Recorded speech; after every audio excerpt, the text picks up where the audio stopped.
मैं सबसे पहले निवाड़ी विधानसभा के उपस्थित अपने आदरणीय बुजुर्ग माताएं बहनें नौजवान साथियों का बहुत बहुत धन्यवाद और आभार व्यक्त करना चाहता हूँ। चुनाव प्रचार निवाड़ी में शुरू होने से पहले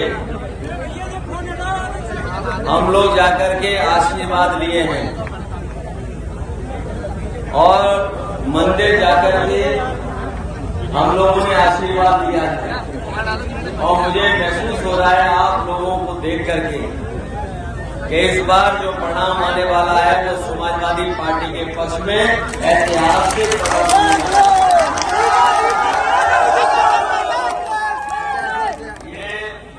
ये विधानसभा वो है जिसको हमारे विरोधी लोग हम लोग चुनाव प्रचार में उतरे हैं।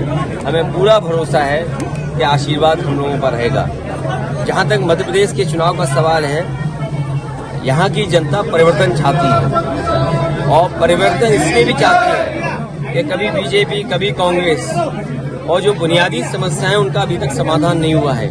आज भी महंगाई है, बेरोजगारी चरम सीमा पर है और जो आंकड़े हमें दिखाई दे रहे हैं, अगर हम आंकड़े देश के माने तो 100 में 84 लोग बेरोजगार हैं और मध्य प्रदेश के अगर आंकड़े सच्चाई से कभी भी जमीन पर पहुंचेंगे और जमीनी हकीकत के अगर आंकड़े होंगे तो 90% यहाँ का नौजवान बेरोजगार है। यहाँ के कमजोर लोग जिन पे खेती बाड़ी नहीं है वो मजबूरी में पलायन कर रहे हैं। सोचो ये दुर्दशा हो, 20 साल सरकार एक पार्टी की रही हो, दिल्ली में एक सरकार रही हो। क्या डबल इंजन की सरकार इसलिए बनी थी कि बेरोजगारी बढ़ाएं? डबल इंजन की सरकार इसलिए बढ़ी थी कि महंगाई बढ़ाएं? ये जो बड़ी बड़ी बातें कर रहे हैं कि गरीबी रेखा से लोग बाहर आ गए हैं, अगर गरीबी रेखा से लोग बाहर आए हैं तो आप बताइए फिर 5 साल आपको राशन देना पड़ रहा है।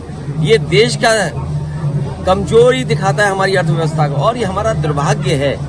और कम से कम उन लोगों के लिए सोचने का वक्त है कि इतने बड़े पैमाने पे गरीब हैं जिनका अभी भी हम जीवन यापन अच्छा नहीं कर पा रहे, जीवन स्तर बेहतर नहीं कर रहे। इसलिए विकल्प के रूप में समाजवादी पार्टी को यहाँ जनता चुनने जा रही है, जिताने जा रही है। दीपक यादव और उनकी पत्नी पहले भी विधायक रहे हैं।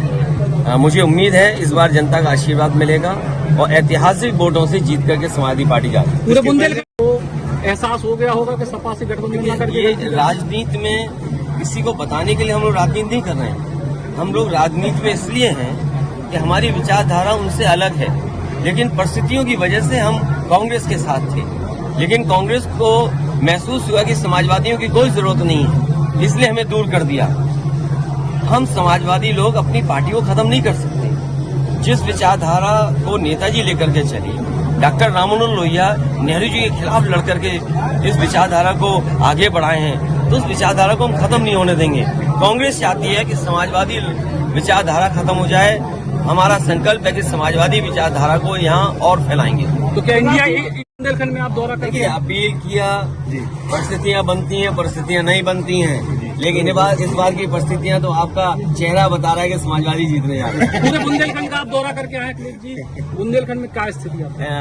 बुंदेलखंड और मध्य प्रदेश में गुंजाइश है और समाजवादियों को काम करना चाहिए। जो देखने को मिला है वो यही है कि समाजवादी लोगों को अपनी बातों को, अपनी विचारधाराओं को, जो बाबा साहब भीमराव अम्बेडकर जी के सिद्धांत हैं, डॉक्टर राम मनोहर लोहिया जी ने जो रास्ता दिखाया, नेताजी ने जो जीवन भर संघर्ष किया, अगर उन चीजों को लेकर के जनता के बीच जाएंगे तो विकल्प के रूप में समाजवादी पार्टियां आगे बढ़ती हुई दिखेंगी। क्या आपको लगता है कि